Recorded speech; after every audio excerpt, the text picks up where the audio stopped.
Good morning dear students. In the previous class we have discussed about both male and female reproductive system and their associated glands. Now we are going to talk about the next very important process which occurs in the human females, in the apes as well as in the monkeys, and it is referred as the menstrual cycle. We very well know what are the changes that happen during a menstrual cycle.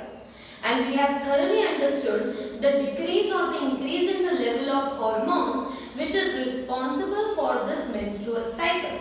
So let us talk about all these things again in detail. So menstrual cycle, it will be taking place, or we can say it takes place in human females, apes and monkeys. So in these organisms there is a cycle that is continuously taking place in which there is bleeding from the uterus for a duration of about 3 to 5 days. There happens the bleeding from the uterus for a duration, that is between a duration of every month. So every month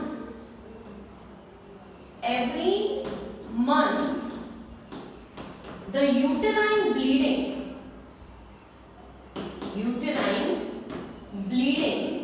takes place, and this bleeding is going to occur between a duration of 1 lunar month. Means in 1 month it is going to occur for one time, again in the next month again it is going to occur at one time. So the duration of the menstrual cycle in human females is 28 to 29 days. The duration of the menstrual cycle is about 28 to 29 days. So after every 28 to 29 days, this process is going to be repeated. So all the events which are happening in this lunar month are known as the menstrual events. So menstrual cycle is all that events which are going to happen in the ovaries and in the uterus of the females in a duration of a month. Obviously, it is regulated by the levels of the hormones. So menstrual cycle is regulated by hormones released from pituitary gland as well as ovaries. However, hormones जो होते हैं, जो pituitary gland के hormones हैं, उनका control किसके पास है? Hypothalamus के पास.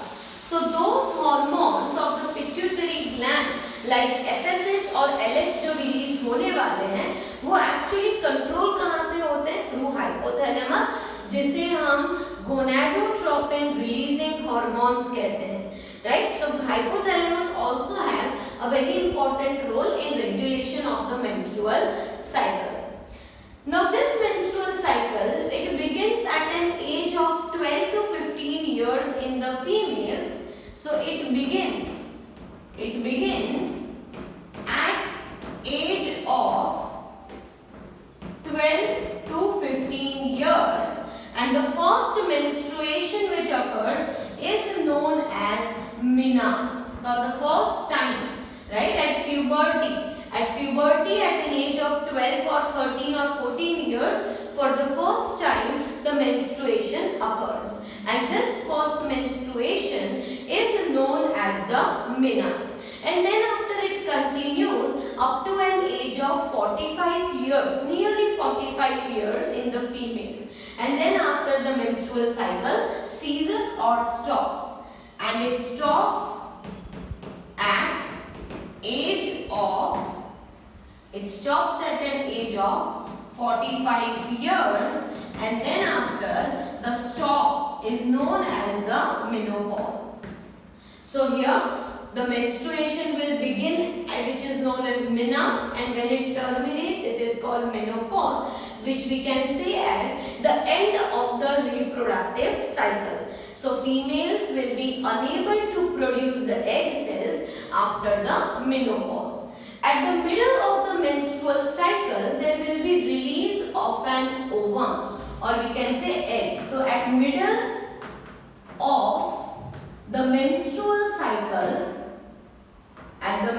of the menstrual cycle, there is release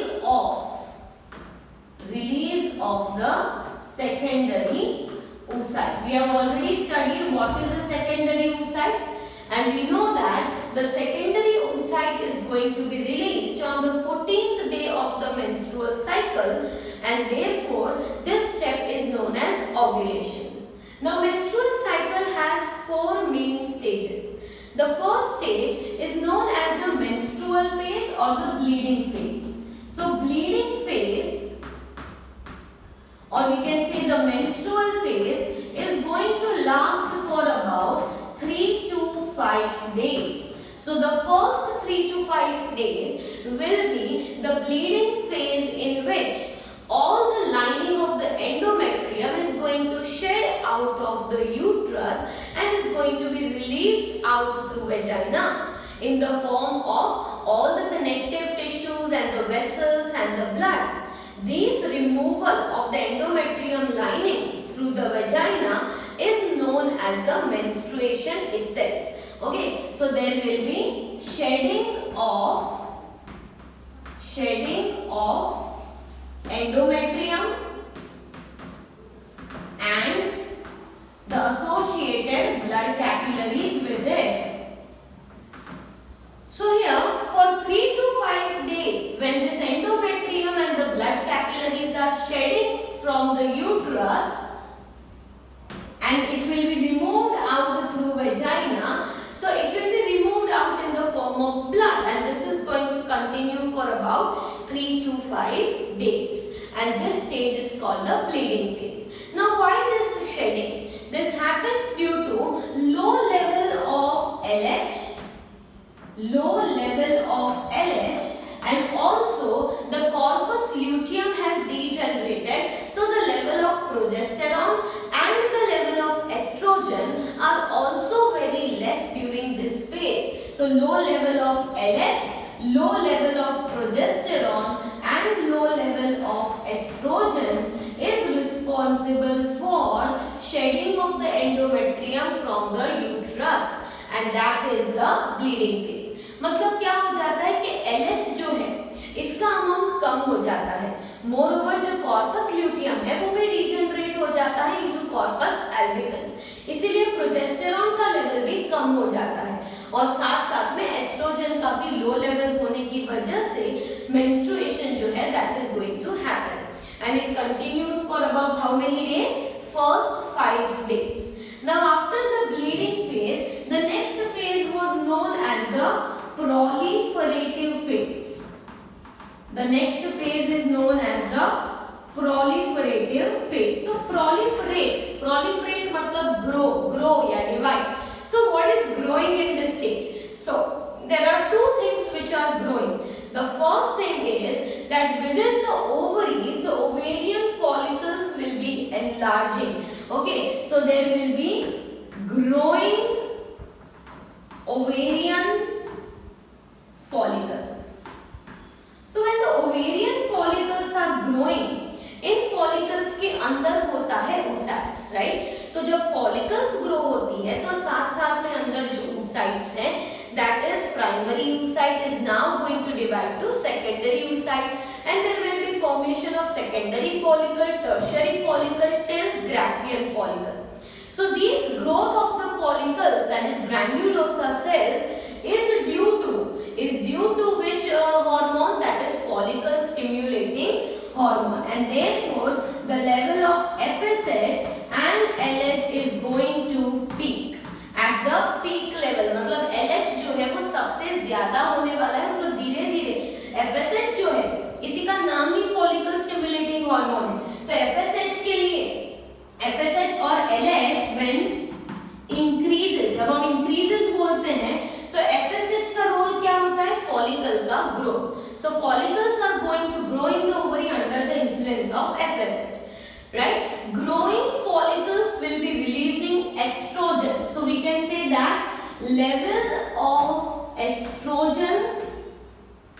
of the estrogen also increases. और एस्ट्रोजन का रोल क्या है? तो estrogen will be responsible for slight thickening of uterine wall, मतलब जो यूट्राइन वॉल जो पूरी तरह शेड हो गया था एंडोमेट्रियम, वो वापस से ग्रो होने लगता है, प्रोलिफरेट होने लगता है।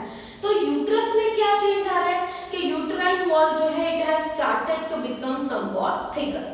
और ओवरीज में क्या हो रहा है? तो ओवरीज में फॉलिकल्स जो है वो ग्रो हो रहे हैं। ग्रोइंग फॉलिकल्स में जो ग्रैन्युलोसा सेल्स हैं वो एस्ट्रोजन रिलीज कर रहे हैं, और एस्ट्रोजन का रोल डायरेक्टली किस पे है? यूट्रस लाइनिंग पे, कि lining of the uterus is going to become more and more thicker, right?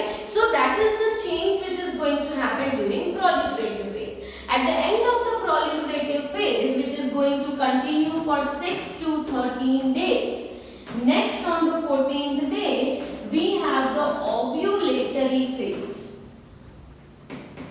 Ovulatory phase जो है, इस फेज में क्या होता है? Ovulation.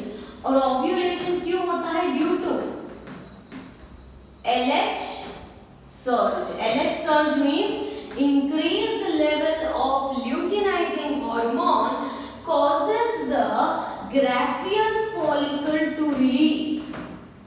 Graafian follicle to release the secondary oocyte.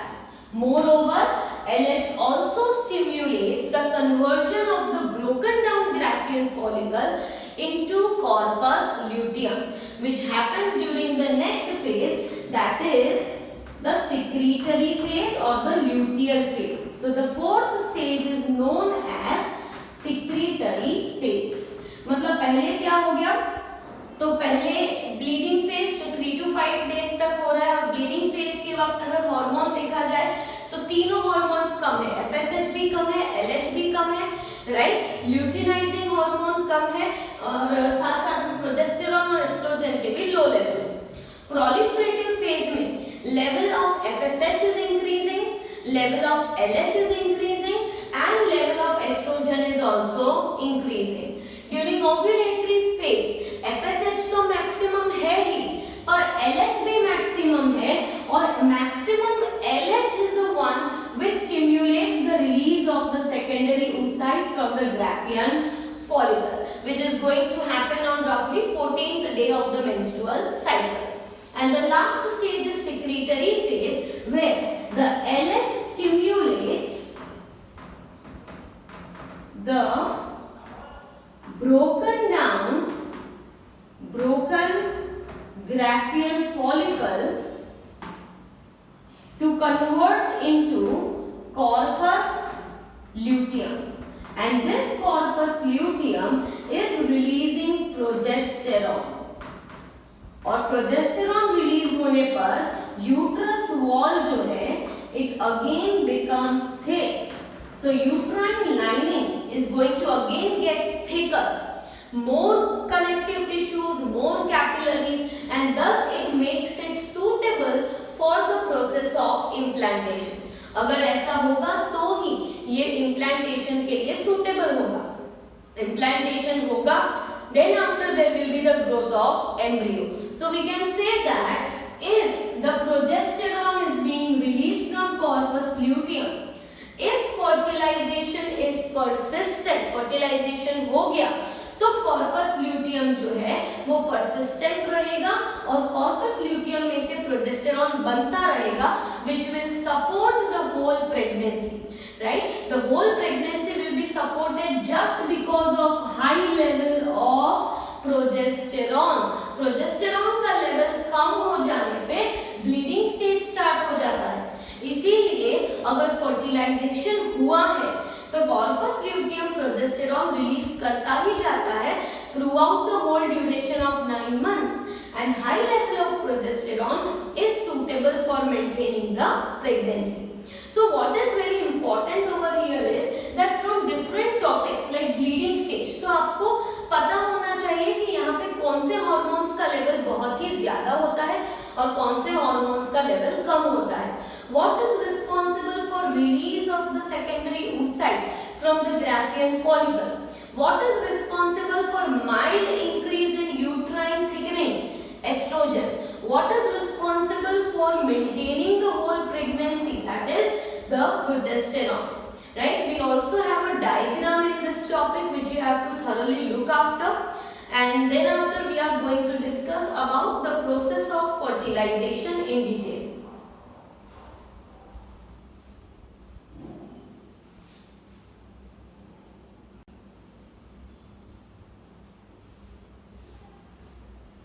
So after discussing about the menstrual cycle, let us now discuss about the structure of ovum.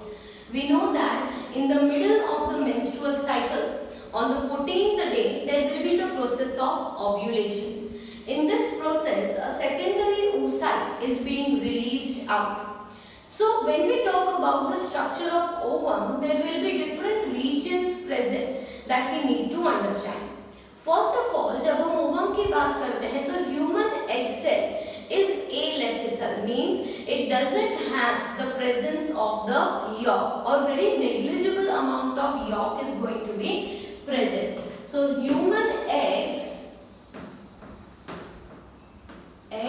are alecital. Alecital means they are free from yolk. Right ये York portion किन eggs में ज्यादा होता है?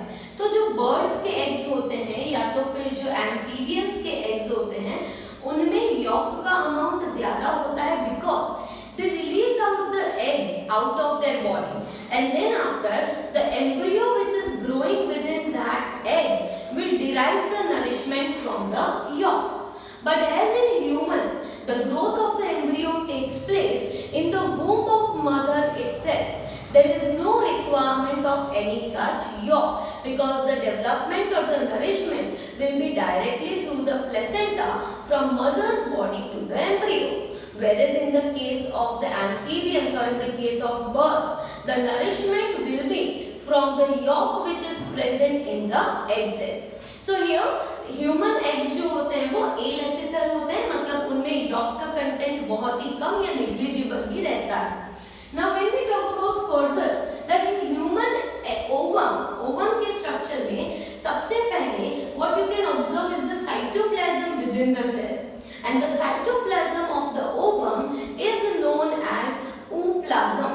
So cytoplasm of ovum is known as the ooplasm. Cytoplasm is known as what? Ooplasm. तो यहाँ पे अंदर जो कंटेंट होगा वो होगा ooplasm. Along with that, there is presence of nucleus as well as a nucleolus. So there is presence of nucleus and nucleolus. Both the structures are present. A nucleus and a nucleolus. This cytoplasm will be surrounded by a very thin membrane that is plasma membrane. So cytoplasm is surrounded by the plasma membrane. मतलब cytoplasm के surrounding क्या होने वाला है? Plasma membrane. अब ये जो plasma membrane होता है, just beneath the plasma membrane you can observe small dotted structures. These are known as the cortical granules. These are known as cortical granules. So just beneath the plasma membrane, beneath it is the presence of cortical granules. मतलब cortical granules present होते हैं. तो यहाँ पे कहने का मतलब है कि ये cortical granules क्यों होते हैं? तो जब फर्टिलाइजेशन हो जाता है तो फर्टिलाइजेशन होने के बाद once the sperm has entered, no other sperm will be allowed to enter into the ovum. So cortical granules will be taking a very important role in making this membrane very thick. Thick बना देते हैं क्योंकि जो cortical granules हैं वो सारे ही plasma membrane को attach हो जाते हैं, जिसकी वजह से जो प्लाज्मा मेम्ब्रेन है वो ज्यादा थिक हो जाती है और थिक हो जाने पे उसे अब फर्टिलाइजेशन मेम्ब्रेन कहा जाता है, जिसके अंदर अब कोई भी दूसरा स्पर्म सेल एंटर नहीं हो पाएगा. So changing that permeability of the membrane is the main role of the cortical granules. Now after the plasma membrane there is a narrow space which is known as perivitelline space. So space outside the plasma membrane is the perivitelline space. The space outside plasma membrane के बाहर जो एक narrow space है, this space is known as the perivitelline space. And just outside it is a very thick layer known as zona pellucida. So outer to perivitelline space, outer to perivitelline space is the zona pellucida. Zona pellucida is also produced by the follicular cells. Okay, so the one which were follicles, they will be follicular cells which will be producing the zona pellucida. Outer to zona pellucida are the irregularly shaped cells known as corona radiata. So outer to it are the cells of corona radiata. So imagine when the sperm has to enter into the egg, it has to enter through the corona radiata, zona pellucida, perivitelline space, and then it will be able to enter into the cytoplasm or the ooplasm of the ovum. Moreover, the ovum lacks the centriole. मतलब इनमें कोई भी centriole होता नहीं है, इसीलिए cell division के लिए ये स्पर्म पे ही डिपेंड करेगी, क्योंकि सेंट्रियोल है ही नहीं, तो cell division is not possible without the centriole in the human cells. And who will bring this centriole? The sperm cell, because sperm has two centrioles, proximal and distal. The proximal was located just behind the nucleus and its role is for the cell division just after the fertilization takes place. Okay, so this will be released in the secondary oocyte form on the 14th day of the menstrual cycle. Moreover, in the perivitelline space you can see two polar bodies. So the site or the place from which the polar bodies are removed, polar bodies are extruded, is known as an animal pole. मतलब एक egg cell में दो poles होते हैं, animal पोल और vegetal पोल. Animal पोल मतलब जहां से ये पोलर बॉडीज को रिमूव किया जाएगा, राइट, दैट साइड, क्योंकि पोलर बॉडीज कोई भी फंक्शन प्ले नहीं करते, तो पोलर बॉडीज को रिमूव ही करना है. So the side from where the polar body is removed out is known as the animal pole, and side opposite to it is called as the vegetal pole. So there will be an animal pole from where the polar bodies are removed, and there will be an vegetal pole, and from the vegetal pole will be opposite to it. Ovum जो है that will be about 24 hours active after ovulation. Release होने के बाद 24 hours तक ovum की fertilization ability होती है. After which, if the sperm has not entered and fertilization has not occurred, the ovum will be degenerating and it will be removed off directly from the uterus and the vagina. Right? So ये जो ovum है, ये ovum की viability सिर्फ 24 hours तक रहती है. So in the next class we will discuss about the process of fertilization. Right? We already know how the ovum appears. We already know how the sperm is there and what are the structures present in ovum and in the sperm, and so now we will discuss about how the process of fertilization will take place.